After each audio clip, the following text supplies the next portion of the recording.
Junior Talapau, Mr. Lacierva, of course, all the way out here from Mexico, Jorge Lacierva, big round of applause, the one from the country up there, so Jeff Fennick, of course, the promoter, Mick Carianis, Billy Dibb,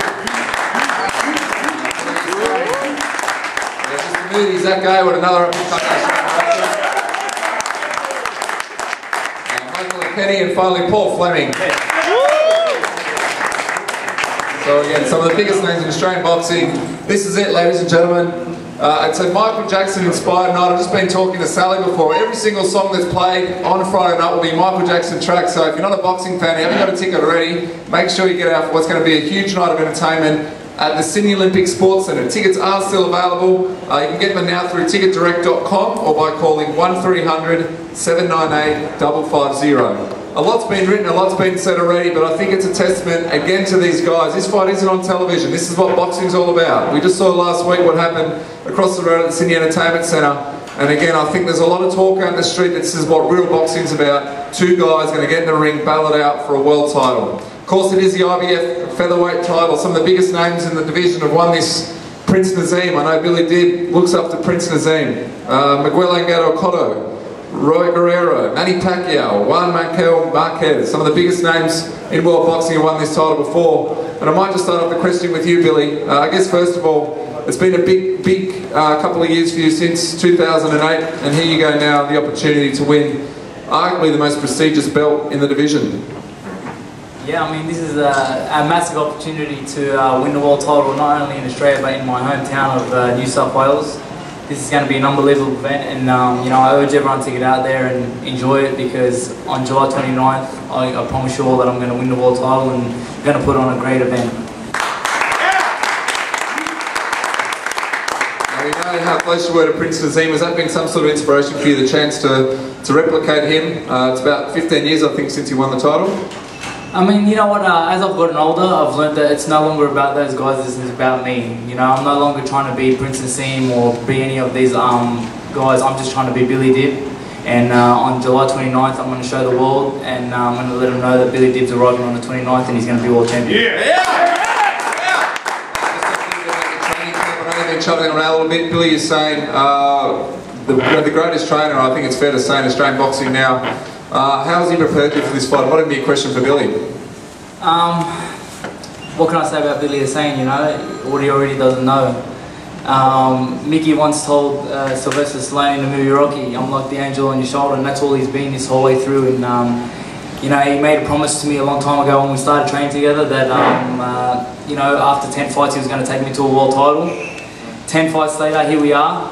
We're at the world title, and we've got a fantastic team behind us.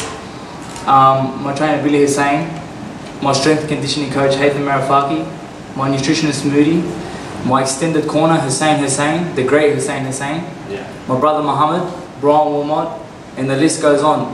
You know, I've got the best management team, Mike Carianis, my brother Emad, who is also my life advisor, my father who is the king, and my mother who is the queen, you know, who gave me life. And July 29th is going to be a special moment, and I'm going to make everyone proud. I might just ask you a quick question. Tactically, heading into this fight, I guess it's fair to say a big step up for Billy Dibb. How have you prepared him for this? You know what? The day I took on the job to train Billy the Kid, I thought it was an honour to train someone like Billy's ability, and it was an easy job for me to do. But Mexicans, man, they're the toughest fighters in the world, and Lacierva, I've watched a lot of videos, I followed his whole career. I've known him since he was first turned pro at 15 or 16 years old, but I know I've got the right kid to beat any fighter in the world at the moment. He's in the best shape of his life. Like I said, we've got the best team. Moody, I can't say enough about Moody, mate, the best nutritionist, best strength and conditioning trainer out there. He's done an amazing job, not just with Billy the Kid, with Zach Gayward, who's going to showcase an unbelievable performance on fight night. I mean, obviously Junior's the favourite in the fight, but I can tell you now, Zach Gayward, this is it for Zach Gayward as well. So it's an unbelievable card, and can't wait till Friday night to watch the main and the main support, plus Showtime. Showtime Paul Fleming just come over from the States with an impressive performance, and the Irish psycho, Tony Bates, is I think the new kid on the block too. So hell of a card, and credit to Mike Carianis for putting it together. And obviously guys like Garth Wood and the team, the whole team. And to have Jeff Fennick, who's a 3-time world champion, is a great honour. And I know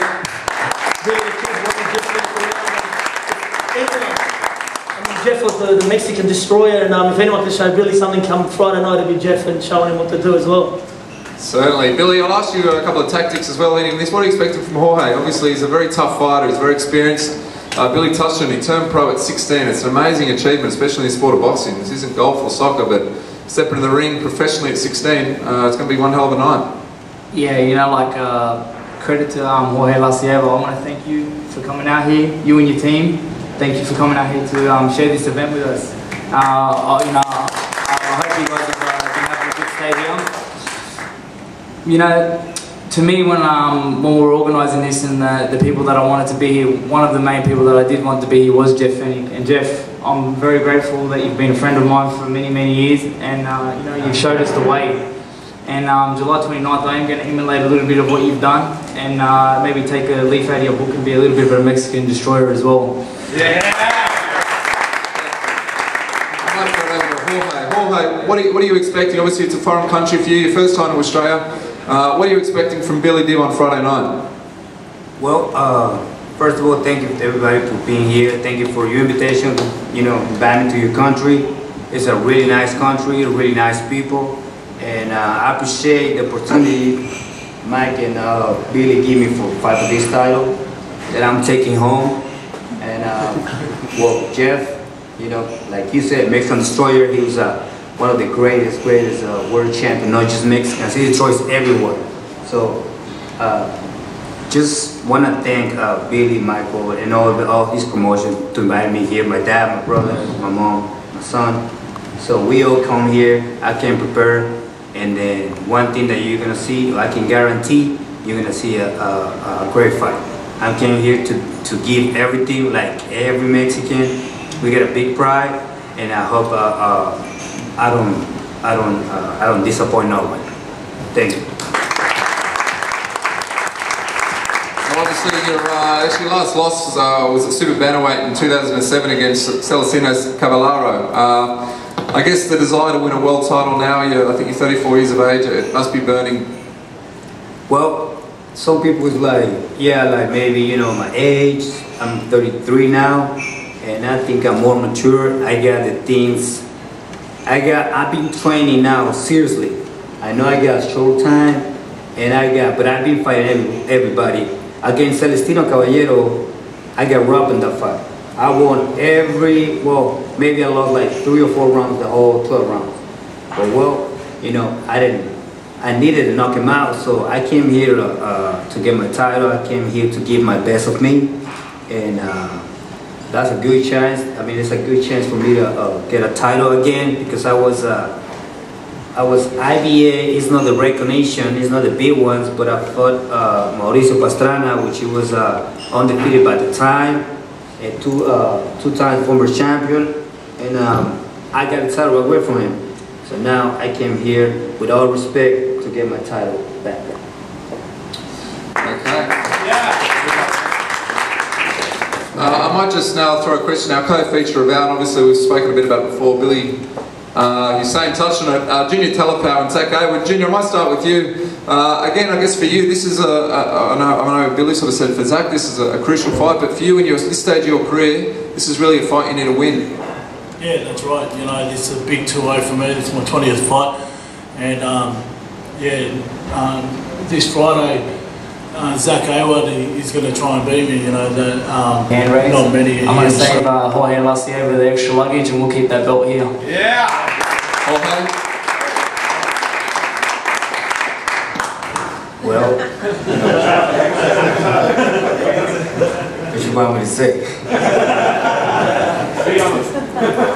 Okay. Well, he did his training. I know his mind is positive, so but I think I'm gonna disappoint him that night. I think I'm taking the belt with me.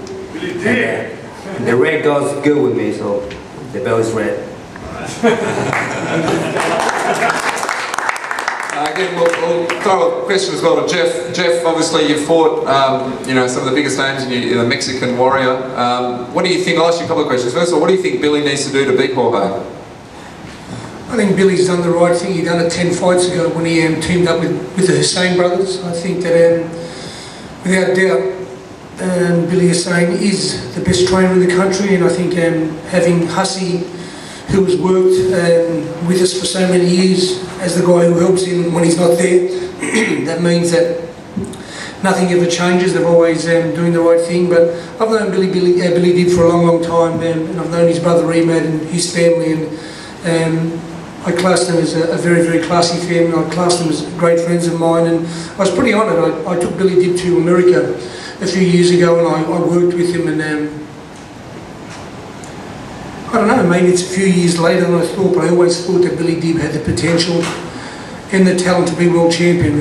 This guy on my right, I know when you sit down beside these Mexicans, I can feel the positivity and the confidence that he's got, but to be honest, I don't think there's a better talent in Australian boxing than Billy Dib and the guy to his left, Paul Fleming. I haven't watched much of Paul, but when I speak to Billy Hussein and listen to the raps that he's got on Paul, he obviously has got to be something special. But like I said, Billy Dib has got some amazing talents, and if he uses his head come Friday night and let those talents just come to fruition on their own through the hard work and the preparation, I'm very, very confident. I'm sorry to say that I think Australia will have a new IBF world champion. I'm very, very confident.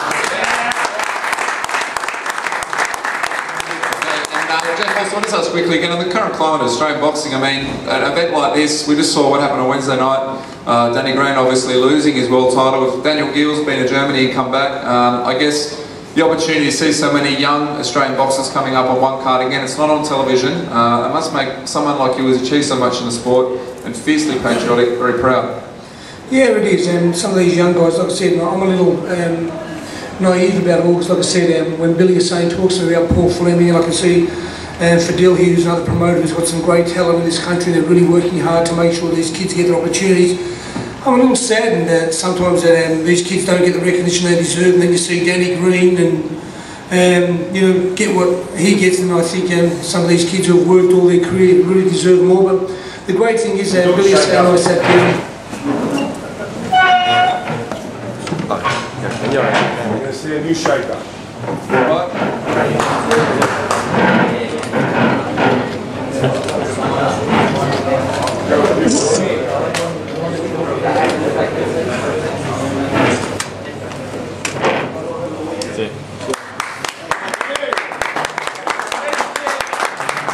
Billy the Kid!